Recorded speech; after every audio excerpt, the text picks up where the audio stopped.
Okay, तो अब यहाँ पे यही बात हो रही थी कि अब एक्स में तो हम लोग क्या कर रहे हैं कि जो इंडिपेंडेंट वेरिएबल है जो कि हमने डिक्लेयर नहीं किया, लेकिन मेथड में हम आर्गुमेंट के तौर पर एक अनअसाइन वैल्यू प्रोवाइड कर रहे हैं, यानी एक अनअसाइन वेरिएबल प्रोवाइड कर रहे हैं।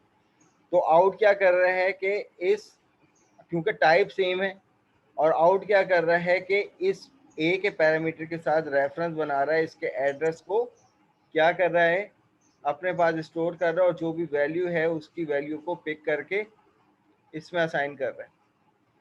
अब ऑटोमेटिकली क्या काम हो रहा है कि एक्स में तो हमने कोई वैल्यू नहीं असाइन की, तो जो आर्गुमेंट है उसमें आउट का कीवर्ड क्या कर रहा है, रेफरेंस बना रहा है, एड्रेस को स्टोर कर, एड्रेस को उठा रहा है, और इसकी जो वैल्यू है, इसके एड्रेस पे पड़ी हुई जो वैल्यू है वो किस में असाइन कर रहा है, एक्स में असाइन कर रहा है। तो ये आउटपुट पैरामीटर मेथड कहलाता है कि जो कि आउटपुट प्रोवाइड कर रहा हो किसी भी वेरिएबल को या किसी और मेथड को, ठीक है। जबकि हम लोग अगर मेथड नॉर्मली बनाते हैं तो इस नॉर्मली बनाने का मेथड मतलब क्या होता है कि जनाब, अब ये हमसे एक्सपेक्ट करेगा यूजर इनपुट, फॉर एग्जांपल 10। अब इनपुट क्या है, ये है, ठीक है। अब इस मेथड को चाहिए इनपुट, ये नॉर्मल पैरामीटर मेथड होता है, लेकिन जहाँ पे भी आउटपुट पैरामीटर आ जाएगा तो वहाँ पे क्या होगा कि मेथड इटसेल्फ अपनी बॉडी में रन होकर कोई ना कोई आउटपुट जनरेट करेगा, और आउटपुट जो है वो किसी और वेरिएबल में असाइन होगा, ठीक है। लेकिन यहाँ पर क्या होता है, रेफरेंस की तरह ही काम होता है, एड्रेस पिक हो रहा होता है वैल्यू के बजाय। Is it clear? सर एक फंक्शन में मल्टीपल चीजें आउट ले सकते हैं, multiple multiple parameter, variables. Multiple parameter output बना सकते हो, इसमें कोई कैद थोड़ी है। बिल्कुल वही सिनेरियो चलो है ठीक है। जैसे कि आपके पास इनपुट पैरामीटर होता है और रेफरेंस टाइप पैरामीटर होता है, इसी तरीके से आउटपुट पैरामीटर होता है। आप जितने मर्जी बनाओ, ये आपकी रिक्वायरमेंट पर है, ठीक है।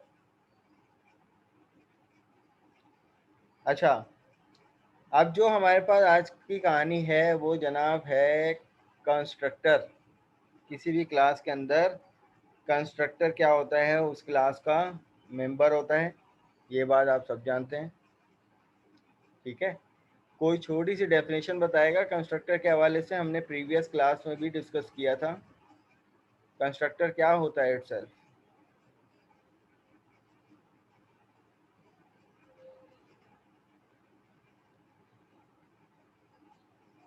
Any idea about it? Constructor, constructor के बारे में हम लोगों ने देखा था, it is a special type of method, यही थी डेफिनेशन। अब इसको स्पेशल टाइप ऑफ मेथड क्यों कहते हैं किसी भी क्लास का? क्योंकि सर इसके अंदर कोई रिटर्न टाइप नहीं होती, ना वाइड ना कोई रिटर्न टाइप। सबसे पहले ये कंस्ट्रक्टर कंपाइल होता है। हाँ बिल्कुल सही है। सबसे कब पहले होता है कि कंस्ट्रक्टर जब हम किसी भी क्लास को इंस्टेंशिएट करते हैं, यानी उसका ऑब्जेक्ट क्रिएट करते हैं, तो न्यू के कीवर्ड के साथ कंस्ट्रक्टर ही रन होता है, ठीक है। अच्छा, अब फॉर एग्जांपल अगर हम यहाँ पर ऊपर ये कोई एक क्लास बना लेते हैं कि पब्लिक क्लास, हमने ABC क्लास बना ली फॉर सपोज। अब इसमें हमने जो है वो कुछ मेंबर डिफाइन करते हैं। किसी भी क्लास के मेंबर क्या क्या हो सकते हैं भाई? आप सबको पता है कि भाई उसके एट्रीब्यूट उसके मेंबर हो सकते हैं, लाइक पब्लिक इंटीजर ए, इसी तरीके से पब्लिक स्ट्रिंग बी, ये एट्रीब्यूट हो गए, सही है, प्रॉपर्टीज होती हैं। इसी तरीके से जनाब हमारे पास ये भी एक मेंबर होता है जिसको हम लोग कंस्ट्रक्टर कहते हैं। इसकी शराइतें क्या होती हैं कि एक तो same name of the class होता है, इसमें कोई रिटर्न टाइप नहीं होती, चाहे वो वॉइड ही क्यों ना हो, ठीक है। और अगर इस टाइप का अगर कंस्ट्रक्टर जिसमें कोई पैरामीटर नया ना हो, इसको हम लोग कहते हैं डिफॉल्ट कंस्ट्रक्टर, ठीक है। कि अगर आप इसको बनाओ या ना बनाओ तो ये रन टाइम पे क्रिएट ज़रूर होता है, यानी चलता ज़रूर है।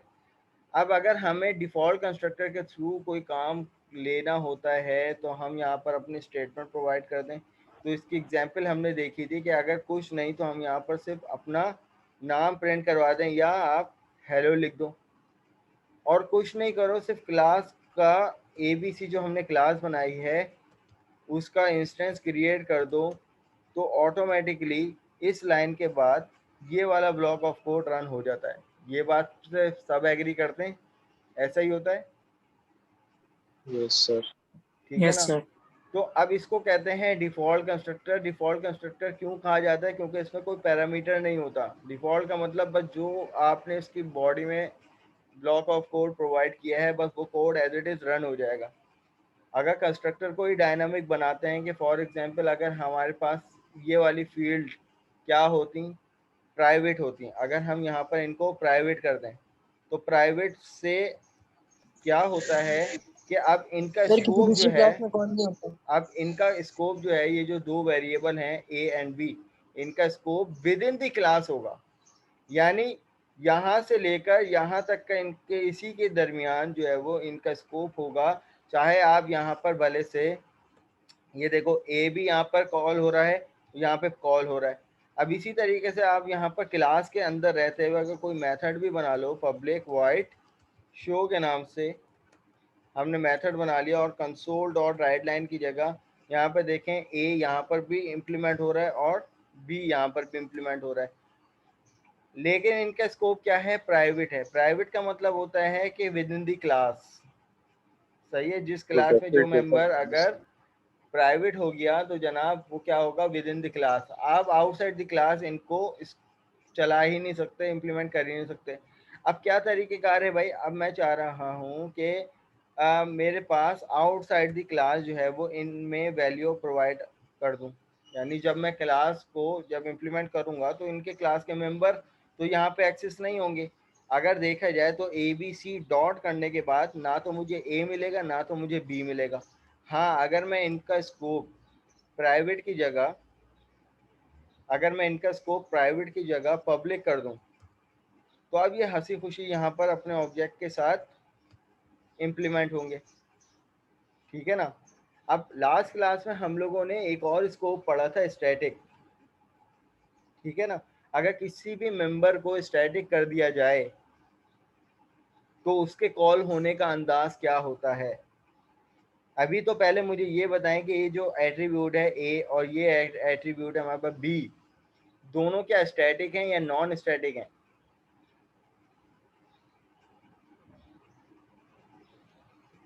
सर नॉन स्टैटिक है। नॉन स्टैटिक हैं। तो इनको इम्प्लीमेंट करने का क्या तरीक़ेकार है? आप सर कैसे इनके बताओगे? ऑब्जेक्ट्स बनेंगे। इनके ऑब्जेक्ट्स बनेंगे। ऑब्जेक्ट कहीं नजर आ रहा है? सर ये लिखा हुआ ना ABC जो है वो क्लास का ऑब्जेक्ट है, इनके ऑब्जेक्ट नहीं बनेंगे। जिस क्लास में ये बने हुए हैं एट्रीब्यूट, उस क्लास के ऑब्जेक्ट रेफरेंस की ज़रूरत होगी इन दो एट्रीब्यूट को आउटसाइड द क्लास कॉल होने के लिए, राइट। तो अब इसी जी तरीके सर। से हमने यहाँ पर ABC जो थी एक्चुअल क्लास का भी नाम था और यहाँ पे हमने उसका ऑब्जेक्ट बना लिया। अब इस ऑब्जेक्ट रेफरेंस से यानी ABC डॉट करने से हमें ये दोनों एट्रीब्यूट मिलेंगे। अब ये इसलिए मिलेंगे क्योंकि ABC की ज़रूरत इसलिए पड़ी क्योंकि ये नॉन स्टैटिक हैं। अगर मैं पब्लिक के साथ इनको स्टैटिक कर दूं तो अब मुझे इस एटलीस्ट इस A के लिए इस ऑब्जेक्ट रेफरेंस की ज़रूरत नहीं है। अब ये वाला फिर जो डायरेक्ट क्लास का नाम ये लिख जो है सकते ना हैं। हमारे पास A का वेरिएबल, अब ये जो है डायरेक्ट क्लास के नाम से कॉल होगा। यानी अगर मैं फॉर एग्जांपल ABC ऑब्जेक्ट से कॉल करूं तो देखें मुझे सिर्फ B मिलेगा क्योंकि B नॉन स्टैटिक है। Yes sir. अब अगर स्टैटिक को इम्प्लीमेंट करना है तो आप डायरेक्ट क्लास के नाम से, ये क्लास है, क्लास के नाम से डायरेक्ट देखें। अब यहाँ पे A मिलेगा, B नहीं मिलेगा। फ़र्क समझ में आया? अब एक्चुअल फ़र्क देखना है कि भाई हम स्टैटिक बनाएंगे क्यों और सर नॉन एक्सक्यूज स्टैटिक मी, क्यों दोबारा बनाएंगे। रिपीट कर दें इसको। दोबारा रिपीट कर देता हूँ। ये बात हम लोग ने प्रीवियस क्लास में देखी थी कि अगर कोई किसी भी क्लास का मेंबर अगर स्टैटिक हो गया या इटसेल्फ क्लास खुद स्टैटिक हो गई, क्लास भी तो स्टैटिक हो सकती है ना इस तरीके से, तो आपको सीधा सीधा यहाँ पे एरर दे देगा। क्यों? क्योंकि ये ऑब्जेक्ट ओरिएंटेड प्रोग्रामिंग का रूल है कि अगर कोई भी क्लास ही अगर स्टैटिक हो गई तो जनाब आप उसका कंस्ट्रक्टर कॉल नहीं करवा सकते, उसका ऑब्जेक्ट नहीं बन सकता। तो अब मुझे ये, मैं असाइनमेंट नंबर 1 में मैंने सवाल दिया है आप लोगों को कि how to implement the non static member in the static class. क्या ये पॉसिबल है कि बी को हम यहाँ पे इम्प्लीमेंट करवाएं? इज इट पॉसिबल और नॉट? अगर क्लास ही स्टैटिक हो गई तो देखो उसने हमें यहीं पे रोक दिया कि आप यहाँ पे इसका ऑब्जेक्ट No, नहीं sir. बना सकते। अब जब ऑब्जेक्ट ही नहीं बना सकते तो जनाब यहाँ पर बी को आप भले से वैल्यू असाइन कर दो, कोई फायदे की बात नहीं है, ये चलेगा ही नहीं, ये सीधा सीधा एरर दे दिया। Can not implicit convert type. अच्छा, इसकी टाइप जो थी, चलो हमने यहाँ पर वैल्यू असाइन कर दी ABC, अभी भी स्टिल एरर। वो तो यहाँ पे हमें रोक रहा है, can not create the instance of the static class. जब आप स्टैटिक क्लास का इंस्टेंस ही नहीं बना सकते तो इंस्टेंस से उसके नॉन स्टैटिक मेंबर को भी नहीं इस्तेमाल कर सकते। तो अब इसका जवाब क्या है? अब आप मुझे बताओ। चलो असाइनमेंट नंबर 1 का मैंने एक सवाल ये वाला दिया हुआ है कि how to implement the non static member in the static class. क्या जवाब दोगे? अब एक आध सर नंबर इसको यहीं पे ले लो इसका। डायरेक्ट क्लास के नेम से कॉल नहीं करवा सकते? नहीं, नॉन स्टैटिक है ना, बी जो है वो नॉन स्टैटिक है। ए तो है बिल्कुल सही बना हुआ है, ए को तो हमें अब इस ऑब्जेक्ट रेफरेंस की ज़रूरत ही नहीं है। हम तो क्या करेंगे कि भाई जो भी हमारी क्लास है डायरेक्ट उसको असाइन कर देंगे वैल्यू। ए में तो कोई मसला नहीं है, मसला है बी के लिए। अब बी को कैसे वैल्यू प्रोवाइड करोगे? क्या जवाब लिखोगे? चलो जवाब मुझे यहीं बता दो, नंबर ले लो यहीं पे। क्या जवाब लिखोगे? सर बी को भी स्टैटिक कर दें। बी को भी स्टैटिक करना पड़ेगा, एक सॉल्यूशन। और क्या सॉल्यूशन है?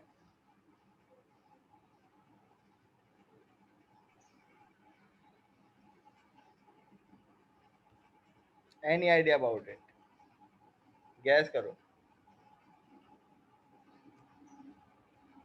तो जनाब यहाँ पर इसका जवाब ही यही है, मैं बता देता हूँ। जवाब इसका यह है कि इट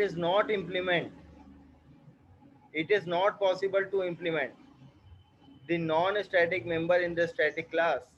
अगर क्लास स्टैटिक हो जाती है तो ये ऑब्जेक्ट ओरिएंटेड प्रोग्रामिंग का खुला रूल है कि आप पे वाजिब हो गया, अब तमाम इसके मेंबर हों या मेथड हों, तमाम को स्टैटिक बनाना पड़ेगा। सही है ना? ये सॉल्यूशन अभी किसी भाई ने दिया था, बिल्कुल सही दिया था कि हमें बी सर को एक solution और तो इस बताया था मेथड ना। को क्या करना पड़ेगा? स्टैटिक बनाना पड़ेगा। किसी भी क्लास, स्टैटिक क्लास के अंदर अगर नॉन स्टैटिक मेंबर आपने बना दिए तो वो यूजलेस है, आप उसको इम्प्लीमेंट कर ही नहीं सकते। जनाब कोई सवाल था? कोई कुछ कह रहा था अभी?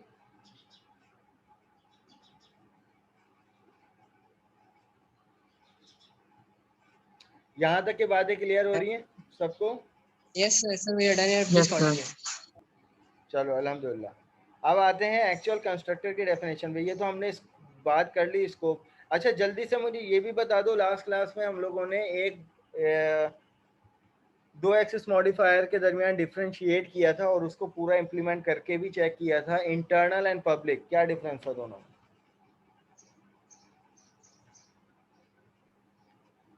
सर पब्लिक अगर हम किसी मेथड को कर देते हैं तो वो पूरे प्रोग्राम में कहीं पर भी कॉल हो सकता है, जबकि अगर इंटरनल कर देंगे तो वो सिर्फ उसी प्रोजेक्ट की क्लासेस के अंदर कॉल होगा।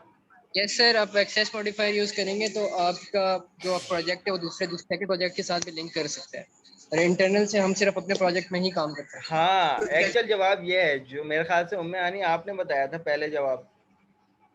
आप थी या कोई और था? जी सर, मैं ही आप थी। थी। आपने दरअसल ये कहा था कि अगर पब्लिक हो जाए तो वो पूरे प्रोग्राम में कहीं भी, तो पूरे प्रोग्राम से क्या मुराद थी आपकी?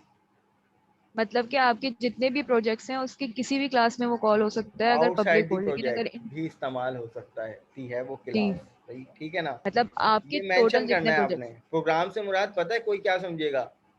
कोई एक स्पेसिफिक प्रोजेक्ट। सही, ठीक ठीक है है ना, सर। जो उन्होंने बात की थी ना assembly to assembly, assembly to assembly से क्वाइट क्लियर हो जाएगी ये बात आईटी यूजर को कि जनाब असेंबली टू असेंबली का मतलब है कि बिल्कुल अलग प्रोजेक्ट। Yes sir. ठीक है, यहाँ तक कि अल्हम्दुलिल्लाह क्लियर हो गया बात। अब हम लोग चलते हैं मूव फॉरवर्ड। अच्छा, स्टैटिक और नॉन स्टैटिक का फर्क अभी हम लोगों ने एक्चुअल में देखा है कि भाई इसको इम्प्लीमेंट करने का तरीका। अभी हमने ये नहीं देखा कि भाई स्टैटिक मेंबर बनाएंगे ही क्यों या नॉन स्टैटिक मेंबर बनाएंगे ही क्यों। ठीक है, तो अब आपके सामने मैं एक कोड लिखता हूँ और उसका मुझे आप लोग आउटपुट प्रिडिक्ट करके बताइएगा कि आउटपुट क्या होगा। अब मैंने यहाँ पे क्लास बनाई ABC। आप सब जानते हैं कि इसका मतलब क्या होता है कंस्ट्रक्टर। मैंने ऊपर एक पैरामीटर एक जो है वो एट्रीब्यूट डिफाइन किया पब्लिक इंटीजर काउंट के नाम से। ठीक है, उसको असाइन कर दिया 0। अब यहाँ पर मैं उसी काउंट को कह रहा हूँ प्लस प्लस। ठीक है, अब यहाँ पर मैं कहता हूँ कि भाई एक इंस्टेंस मैंने ये बनाया ABC1 which is equal to new ABC। इसी तरीके से ABC2 न्यू ABC। सही है, और उसके बाद कंसोल डॉट राइट लाइन मैं यहाँ पे लिखता हूँ ABC1 डॉट काउंट। क्या आउटपुट प्रिडिक्ट करते हैं इसको?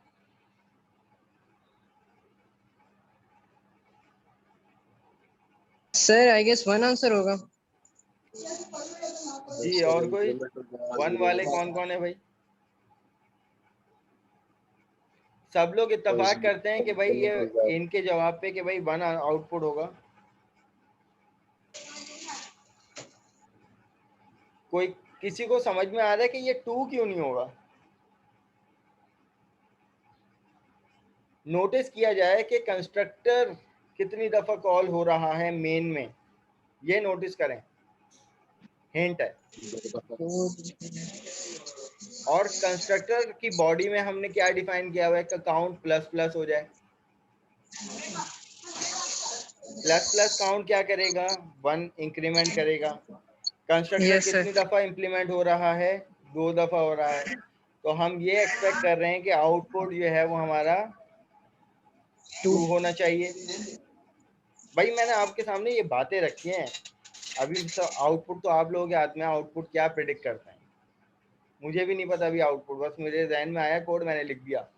अब चलो इसी तरीके से कंसोल डॉट राइट लाइन करके मैं कहता हूँ ABC2 डॉट काउंट। अब मुझे बताओ आउटपुट क्या आएगा? चलो हमें तो ऑब्जेक्ट से ये समझ में आ रहा है कि भाई पहला तो कंस्ट्रक्टर ये काउंट सर हो 1 रहा है और ना, 2 आएगा। 1 और 2 मैं ये एक्सपेक्ट कर रहा था कि यही आउटपुट आएगा, 1 आउटपुट आएगा। मैं भी यही एक्सपेक्ट कर रहा हूँ। ठीक है, हमें यहाँ पे ये मुगालता ये होता है कि जनाब पहला ऑब्जेक्ट हमने ABC1 बनाया तो कंस्ट्रक्टर की वैल्यू 1 हो गई, 0 से 1 हो गई। OBJ2 जब बनाया तो कंस्ट्रक्टर दोबारा से चला तो इसने 1 वैल्यू को 2 कर दिया। तो पहले तो आउटपुट देख लेते हैं, आउटपुट क्या आ रहा है हमारे पास, 1 और 1। लेकिन क्लास में यहाँ पर कुछ नहीं करता, सिर्फ इस लाइन को बल्कि लिखे रहने देता हूँ, मैं कुछ नहीं करता, मैं इसको कर देता हूँ स्टैटिक। अब आउटपुट प्रिडिक्ट करते हैं। अच्छा यहाँ पर क्या हुआ? हाँ, यहाँ पर अब जो है ये क्लास के नेम से कॉल होगा ABC और यहाँ पर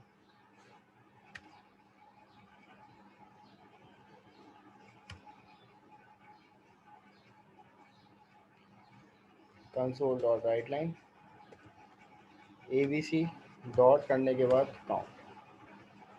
अब मुझे बताएं आउटपुट क्या एक्सपेक्ट कर रहे हैं आप लोग? स्टिल 1। अब यहाँ पे आउटपुट को नोटिस कीजिएगा, आउटपुट क्या आएगा 2।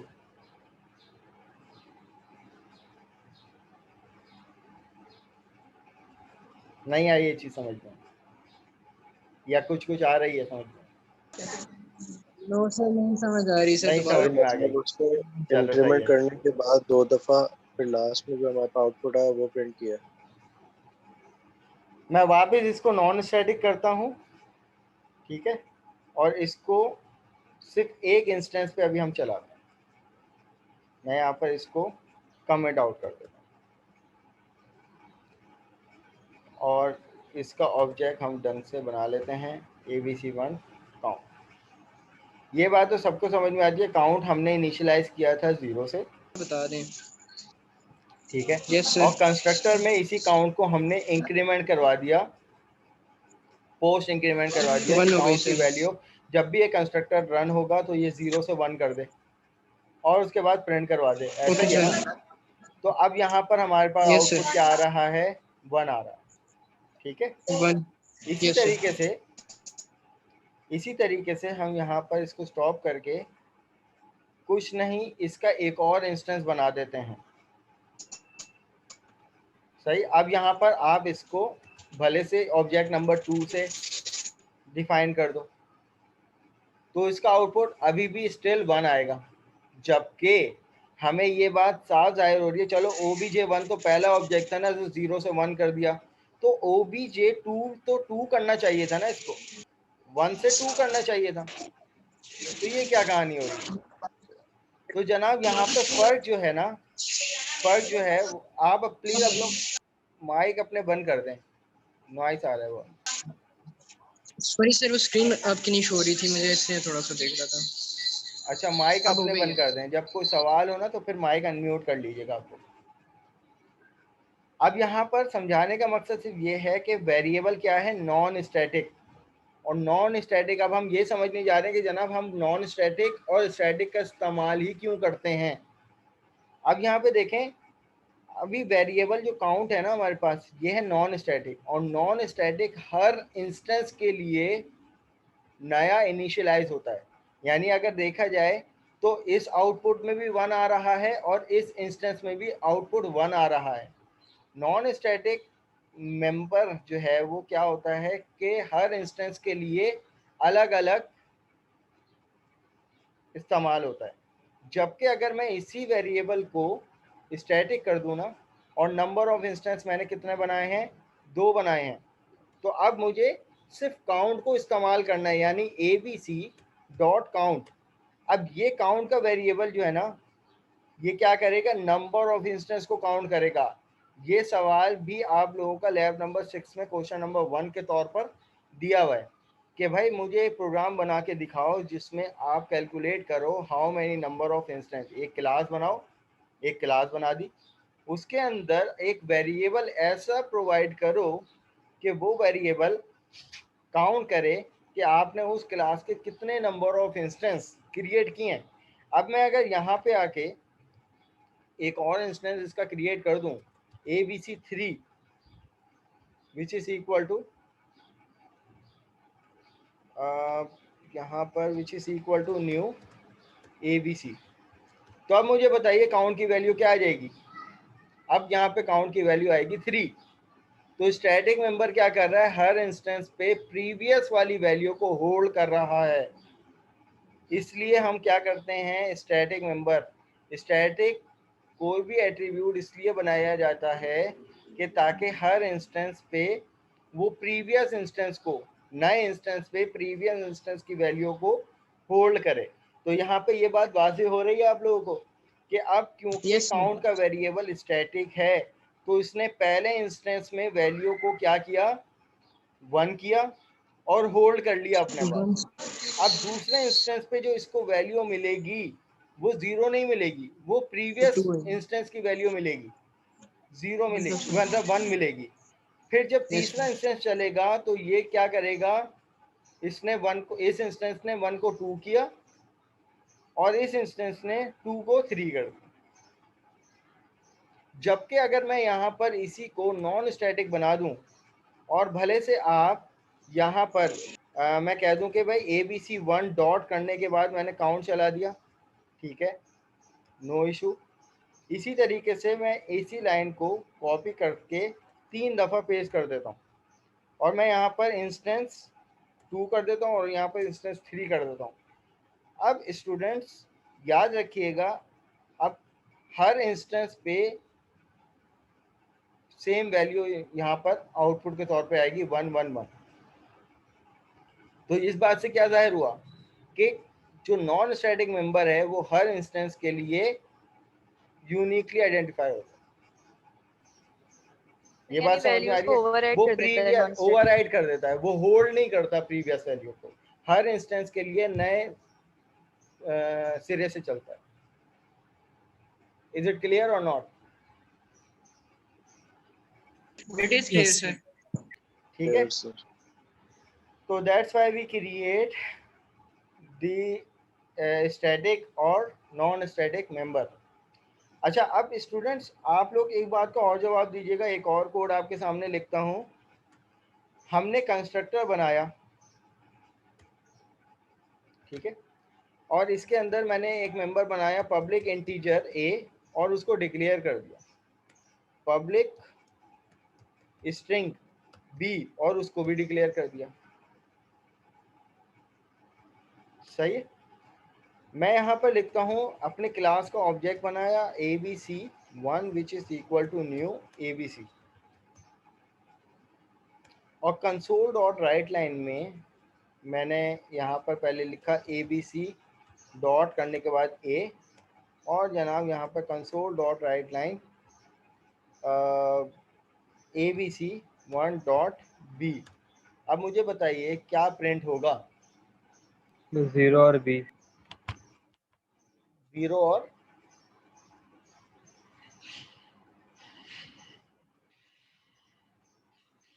ये डिफॉल्ट कंस्ट्रक्टर की एक डेफिनेशन का पार्ट है जो आई गेस 0 होगा। दोबारा बोलिए, आप आवाज़ कट गई थी आपकी।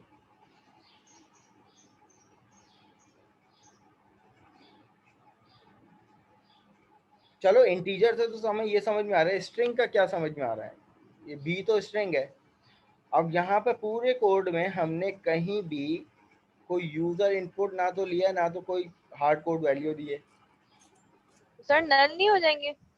बिल्कुल, तो ये हमारे पास है डेफिनेशन डिफ़ॉल्ट कंस्ट्रक्टर की, कि अगर आपने जनाब कोई भी एट्रीब्यूट अनइनिशियलाइज एट्रीब्यूट डिफाइन किया क्लास में, और अगर आप यहाँ पर कंस्ट्रक्टर में भी कुछ डिफाइन नहीं करते, जब आप सीधा सीधा इंस्टेंस क्रिएट करोगे ना तो डिफ़ॉल्ट कंस्ट्रक्टर चलेगा, और जो आपकी इंटीजर वैल्यू होगी वो 0 से इनिशियलाइज हो जाएगी, और जो स्ट्रिंग होगा वो नल होगा। तो यहाँ पे आउटपुट आप देखिएगा, आउटपुट क्या हुआ? 0, और यहाँ पर आप स्पेस देख रहे हैं, ये क्या है? स्ट्रिंग नल है। ये छोटी छोटी चीज़ें आप लोगों को पता होनी चाहिए। ऑब्जेक्ट ओरिएंटेड प्रोग्रामिंग क्या है? एक बहुत बड़ी दुनिया है, ठीक है। तो ये छोटी छोटी चीज़ें एटलीस्ट क्लासेस और कंस्ट्रक्टर के हवाले से आप लोगों को पता होनी चाहिए।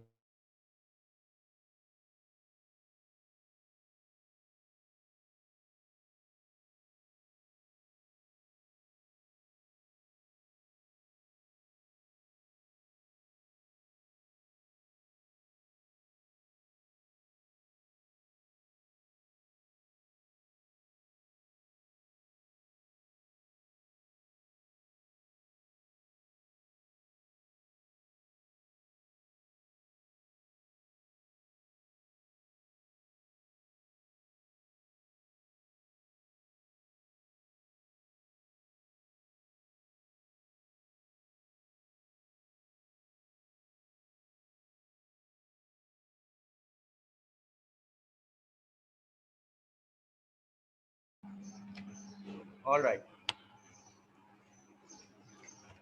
तो भाई ये बात भी क्लियर हो गई कि अगर हम कोई भी एट्रीब्यूट डिफाइन नहीं करते, यानी इनिशियलाइज नहीं करते, तो बाय डिफ़ॉल्ट क्या होंगी? जब भी ये कंस्ट्रक्टर कॉल होगा तो वैल्यू को, अगर इंटीजर टाइप वैल्यू होगी तो उसको 0 इनिशियलाइज कर देगा, और स्ट्रिंग को क्या कर देगा? नल अलाउ कर, नल असाइन कर देगा। ठीक है, तो अब आते हैं हमारे पास लैब नंबर 6। तो कंस्ट्रक्टर के बारे में क्या लिखा हुआ है कि जनाब special type of class that will be automatically invoke when the instance of the class is created. Instance of the class का क्या मतलब भाई, ये लाइन ये मैं बता चुका हूँ, इसको कहते हैं instance of the class, instantiate, और इसको कहते हैं इंस्टेंस, इसको कहते हैं इंस्टेंशिएट करवाना, और इसको कहते हैं इंस्टेंस। तो इंस्टेंस ऑफ द क्लास, जब भी आप इंस्टेंस बनाते हो किसी भी क्लास का, तो क्या होता है, ये वाला block of code automatically run हो जाता है। और उसके बाद the main use of the constructor is to initialize the private field. चाहे आप अब देखें, अगर हमारे पास फील्ड प्राइवेट हैं, अगर मैं यहाँ पर इन्हीं फील्ड्स को पब्लिक से प्राइवेट कर दूं, ठीक है ना, तो अब इसका मतलब ये है कि जनाब यहाँ पे देखो एरर आ गया। क्या एरर आ गया कि inaccessible due to the production level. ये बात भी आप लोगों को साफ जाहिर है कि जनाब ये दोनों वेरिएबल जो है वो इस्तेमाल नहीं हो सकते आउटसाइड द क्लास। तो क्या तरीक़ेकार है भाई, अब इनको मुझे वैल्यू असाइन करनी है, इसको मुझे 10 असाइन करनी है, उसको मुझे अपना नाम असाइन करना है। हाउ इज़ इट पॉसिबल, जल्दी से बताइए, पता है आप लोगों को?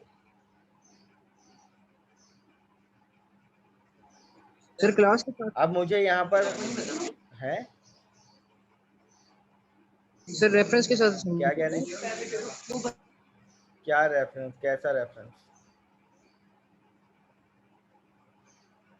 मुझे प्रिंट करवाना है, इनकी वैल्यू असाइन करनी है। ए में मुझे 10 असाइन करनी है और बी में जो है वो मुझे अपना नाम असाइन करना है। How is it possible? Sir property बनानी पड़ेगी। प्रॉपर्टी अभी हम पढ़ ही नहीं रहे, हमें आती नहीं है अभी प्रॉपर्टी बनानी। सर नाम आपको असाइन करना है तो हम डायरेक्ट वेरिएबल की वैल्यू नहीं दे सकते? नहीं दे रहे, देना चाह रहे, रन टाइम पे यूजर इनपुट लेनी है।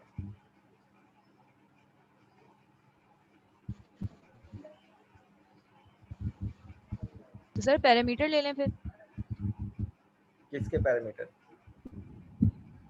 इस ऑब्जेक्ट के अंदर ये जो इंस्टेंस बनाया है। तो ये पैरामीटर कब लूंगा?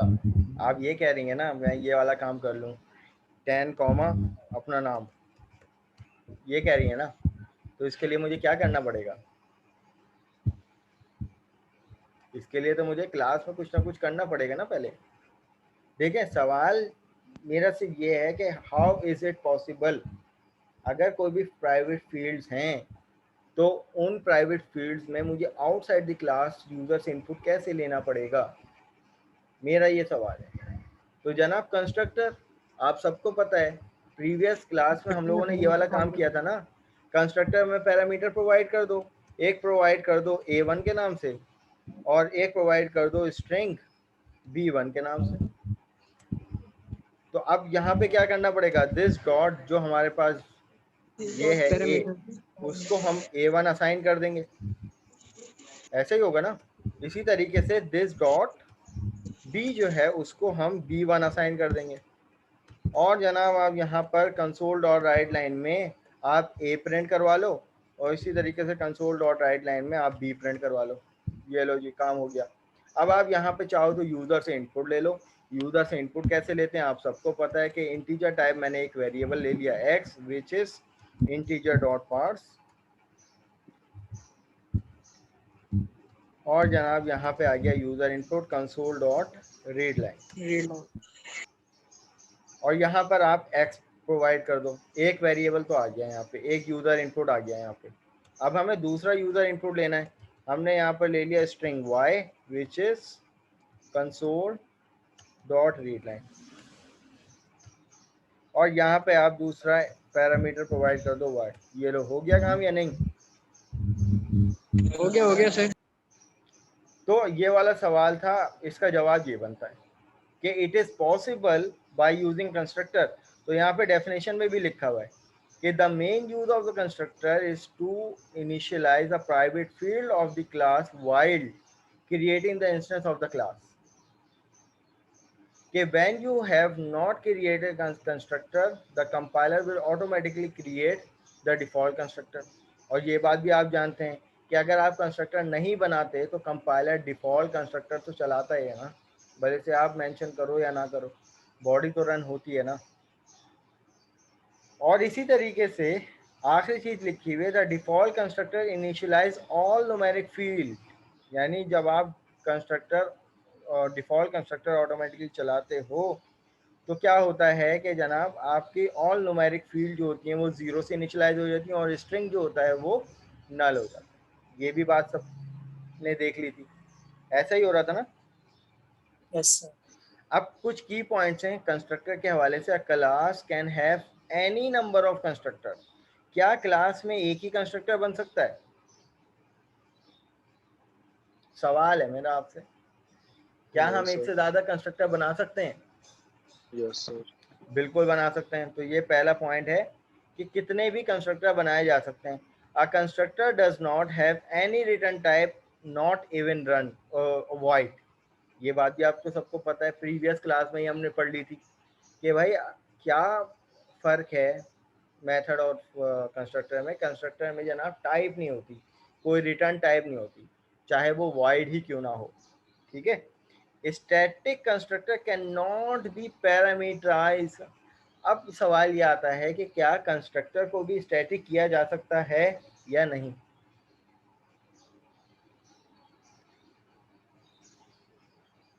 क्या कंस्ट्रक्टर को भी स्टैटिक किया जा सकता है या नहीं? अच्छा, अब चलें, मैं आपके सामने एक और कोड लिखता हूँ, मुझे आउटपुट प्रिडिक्ट करके बताइएगा। देखें, गलत बताएं, कोई कबाहत की बात नहीं है, गलत से ही सही होता है, ठीक है। अब ओके यहाँ सर। पर हम क्या करते हैं कि पब्लिक, यहाँ पर स्टैटिक ABC, ऊपर जो मैंने वेरिएबल लिया एक integer, sorry public integer count initialize to 0, इसी के अंदर वही वाला कोड मैं लिखता हूँ,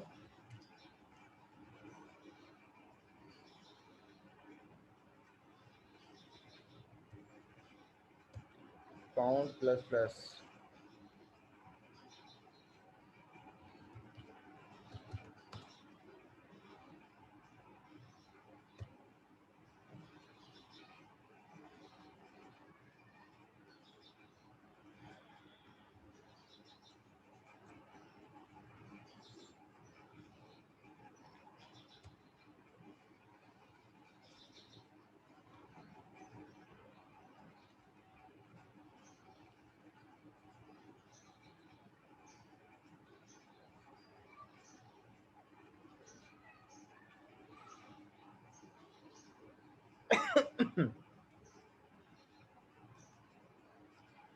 यहाँ पर लिया क्यों, और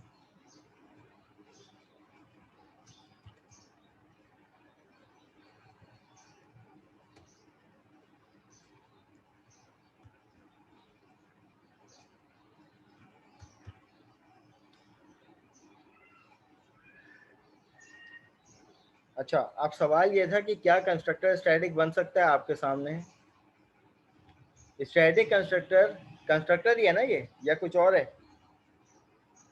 कंस्ट्रक्टर है ना भाई। Yes sir. और इसके पहले क्या लिखा हुआ है ये। लेकिन हमने एक और चीज़ सीखी कि अगर नॉन स्टैटिक मेंबर होगा तो वो यहाँ पे एक्सेसिबल नहीं है। Object reference required non static field. अब फील्ड क्या है, नॉन स्टैटिक है, कंस्ट्रक्टर स्टैटिक है, तो हमें ये बात भी सीखने को मिल गई कि जनाब फील्ड भी स्टैटिक होनी चाहिए, ठीक है ना, फील्ड भी स्टैटिक होनी चाहिए। तो अब इसको कोई एतराज़ नहीं है। अच्छा, मीटिंग हमारी लेस देन अ मिनट रह गई है, मैं यहाँ पे इसको स्टॉप कर रहा हूँ, यहीं से दोबारा कंटिन्यू करते हैं अपनी बातों को।